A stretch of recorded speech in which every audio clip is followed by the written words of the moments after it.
There comes a moment in life when the pain you spent years running from suddenly becomes impossible to silence, not because it grew louder overnight, but because something inside you finally became quiet enough to hear it. For most of your life, you survived by distracting yourself from your own emotional wounds. You stayed busy, you stayed available, you stayed strong for everyone else while silently collapsing within yourself. You called it responsibility, you called it maturity, you called it being resilient. But deep inside, your body was carrying grief your mind refused to acknowledge, and eventually, the soul always demands honesty. The second awakening begins when your suffering no longer feels normal. The exhaustion becomes heavier than your ability to pretend. The loneliness becomes deeper than the comfort of staying surrounded by the wrong people. The anxiety becomes impossible to explain away. You wake up one day and realize you are tired in a way that sleep cannot fix. Because this exhaustion was never physical. It came from years of suppressing your truth just to keep peace in environments that were slowly destroying you. You start noticing how often you abandon yourself just to avoid disappointing others. How many times you said yes while your entire body was screaming no. How many relationships survived only because you kept betraying your own needs. And suddenly, the life you once fought so hard to maintain begins to feel unbearable.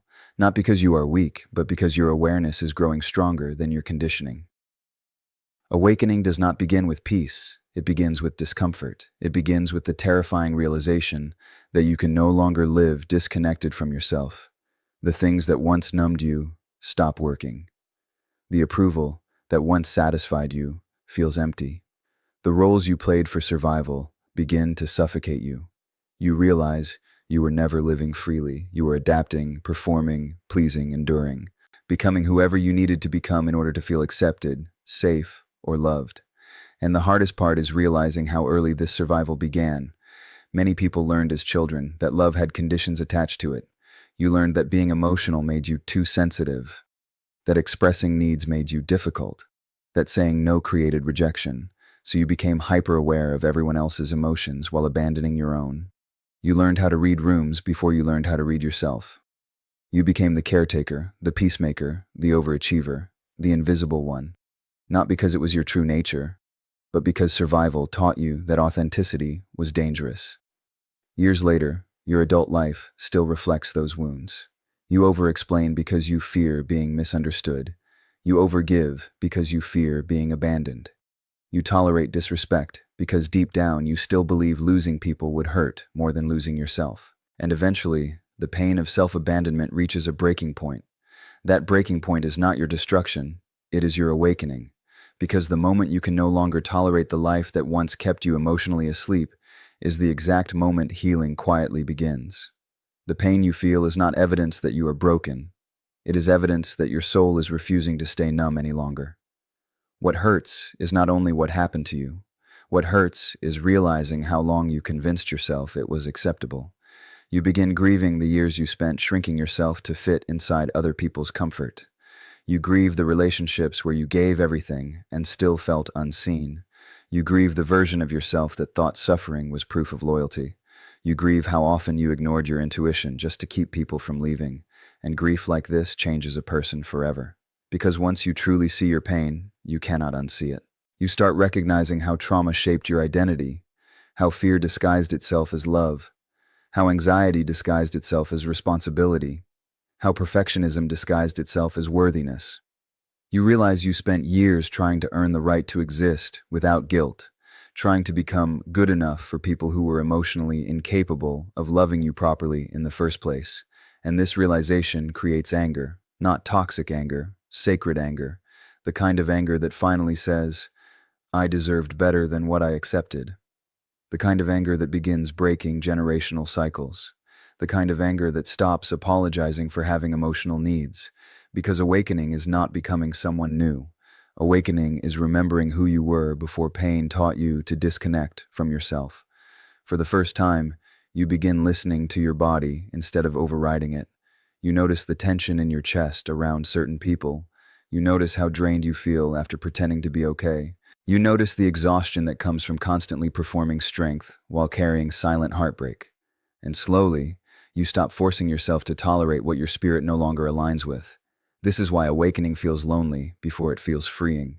Because your nervous system starts rejecting environments your old self was trained to survive inside. Conversations become harder to fake. Relationships become harder to maintain. You no longer have the energy to entertain emotional manipulation, shallow connections, or one-sided loyalty. The mask becomes too heavy to wear, and people may not understand your transformation. Some will call you distant because you stopped overextending yourself. Some will call you selfish because you finally created boundaries. Some will say you've changed because your pain no longer allows you to participate in your own emotional destruction. But healing often disappoints the people who benefited from your lack of boundaries. The second awakening is painful because it forces you to meet yourself without distractions. No more blaming, no more escaping, no more pretending, just truth. Raw, uncomfortable truth. And truth changes everything. You begin realizing that your entire life cannot be built around avoiding rejection. You stop measuring your worth by how needed you are. You stop chasing people who only notice your value once you begin walking away. You stop seeing your sensitivity as weakness and start understanding it was the part of you that remained human despite everything you survived. And slowly, the pain that once felt unbearable becomes the doorway to your transformation. Not because it disappears immediately, but because you stop fighting what it came to teach you. You stop asking, "Why am I falling apart?" And you begin asking, "Why did I spend so many years believing I had to abandon myself just to be loved?" There is a painful moment in healing when you begin realizing that what you once called love was often attachment born from fear. Fear of being abandoned, fear of being alone, fear of not being chosen.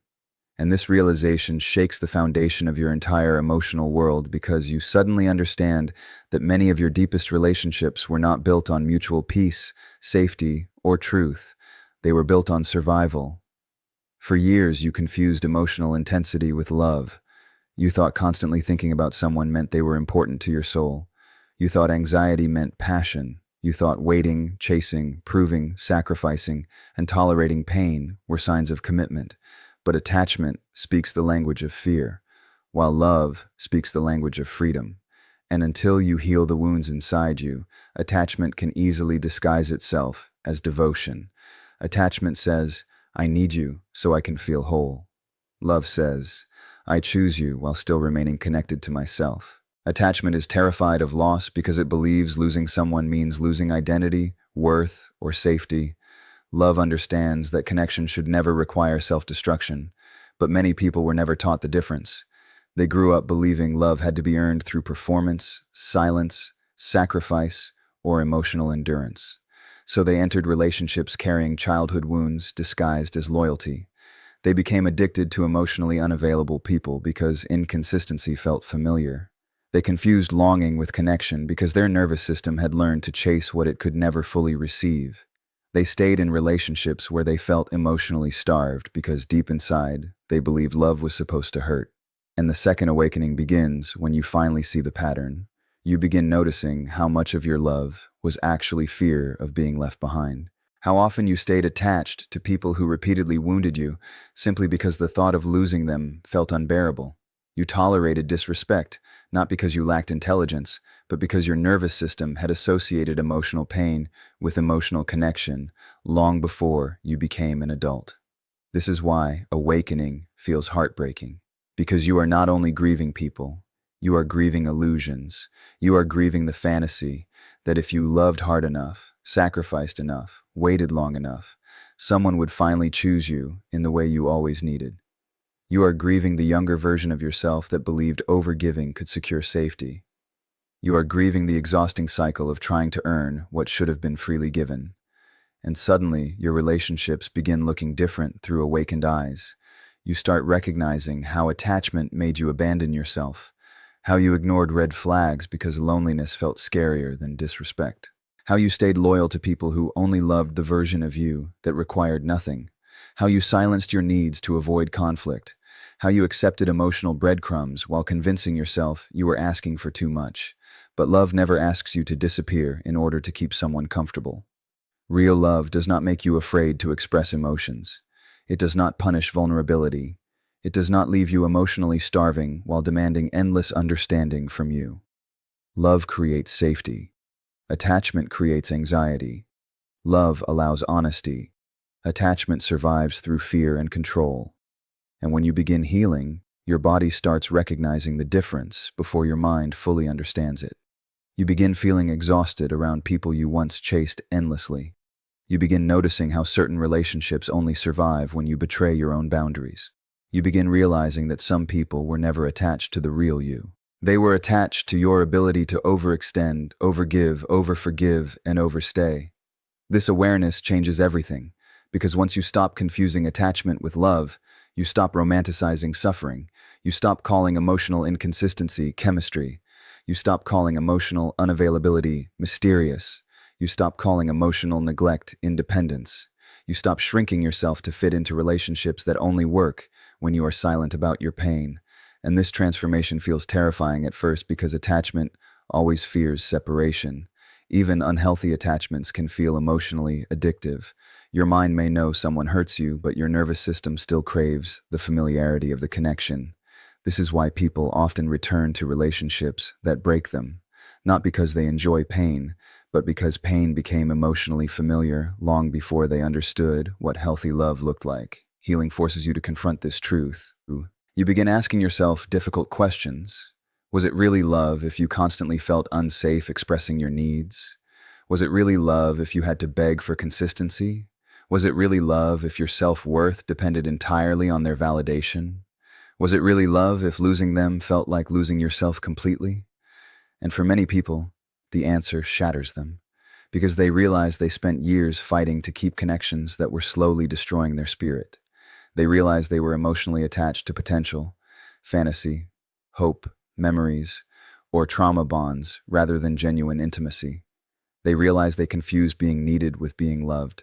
They realized they kept trying to heal childhood wounds through adult relationships that only repeated the same emotional injuries. But awakening changes your standards. You begin craving peace more than intensity. You begin valuing consistency more than temporary passion. You begin understanding that healthy love does not feel like constantly proving your worth, and slowly your definition of love transforms. Love becomes honesty without fear. Love becomes safety without control. Love becomes connection without losing individuality. Love becomes being fully seen without needing to perform for acceptance. Most importantly, love begins with yourself, because the deepest shift happens when you stop abandoning yourself in the pursuit of being chosen by others. When you stop begging for crumbs while calling it loyalty. When you stop measuring your worth by how difficult someone is to keep. When you finally understand that being loved should not require betraying your own emotional reality. This is where true healing begins. Not when someone finally chooses you, but when you finally choose yourself enough to walk away from what keeps breaking you. And the moment that happens, attachment slowly loses its power. Because you no longer confuse emotional suffering with connection. You no longer mistake anxiety for intimacy. You no longer call survival love just because it feels familiar. You begin realizing that real love never demanded your silence, your self-erasure, or your pain in exchange for belonging. There is a version of you that survived by becoming someone the world could accept, someone agreeable, someone useful, someone emotionally manageable, someone who learned very early that being fully authentic was not always safe. And for years, that version of you carried your life forward. It smiled while hurting. It stayed quiet while breaking. It tolerated what it should have walked away from, because survival taught you that losing yourself felt safer than losing connection. But eventually the soul grows tired of pretending, and that is when the second awakening begins. Not with clarity, not with peace, but with the painful collapse of the identity you built to survive. You begin feeling disconnected from the person you used to be. The things that once excited you suddenly feel empty. The relationships you once fought to keep begin feeling emotionally exhausting. Conversations become harder to fake.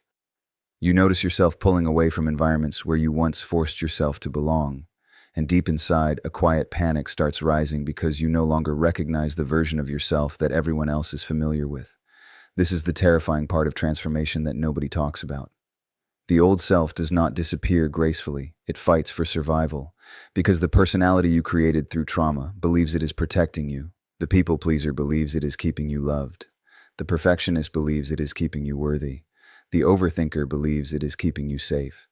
The emotionally numb version of you believes it is preventing pain.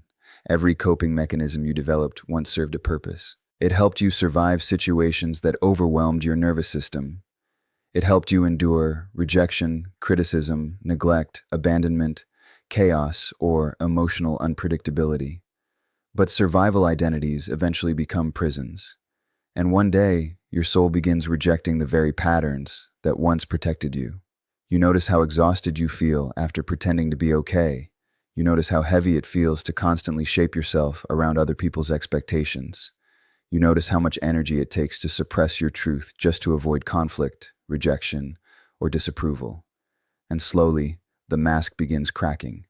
At first, this feels like losing yourself, but in reality, you are losing the false self you were forced to become. The second awakening is painful because it feels like a death happening inside a living body. Your old identity begins collapsing before your new identity fully forms. You no longer resonate with your old patterns, but you have not yet fully stepped into who you are becoming. This creates emotional confusion, loneliness, emptiness. You may wonder why you suddenly feel disconnected from everything that once defined your life. But what if this emptiness is not failure? What if it is space being created for your authentic self to finally emerge? For years, many people built their entire identity around survival. They became what others needed them to be. They prioritized being accepted over being real. They learned how to perform emotional strength while silently carrying unbearable pain. They became hyper-independent because vulnerability once led to disappointment. They became caretakers because their own emotional needs were ignored. They became achievers because accomplishment felt safer than intimacy. And after a while, they forgot who they were underneath all those adaptations. This is why awakening feels so disorienting. Because when the false self starts dying, you realize how much of your life was built around fear rather than truth. Fear of abandonment, fear of judgment, fear of not being enough, fear of being fully seen, fear of disappointing others, fear of existing without constantly proving your worth. And suddenly, the identity you spent years protecting begins feeling unbearable to carry. You start craving honesty more than approval, peace more than validation, authenticity more than belonging. And this shift changes everything. You stop laughing at things that hurt you. You stop tolerating relationships that require self-betrayal. You stop apologizing for needing rest, space, boundaries, or emotional honesty. You stop forcing yourself to remain connected to people who only valued the version of you that stayed silent about pain. And people notice the change. Some become uncomfortable when you stop shrinking yourself. Some accuse you of changing because your healing no longer allows easy access to your energy. Some only liked the wounded version of you because it was easier to control, easier to guilt, easier to manipulate. But the moment you begin reconnecting with your authentic self, unhealthy dynamics start collapsing naturally. Because the real you cannot survive inside spaces built for your self-abandonment.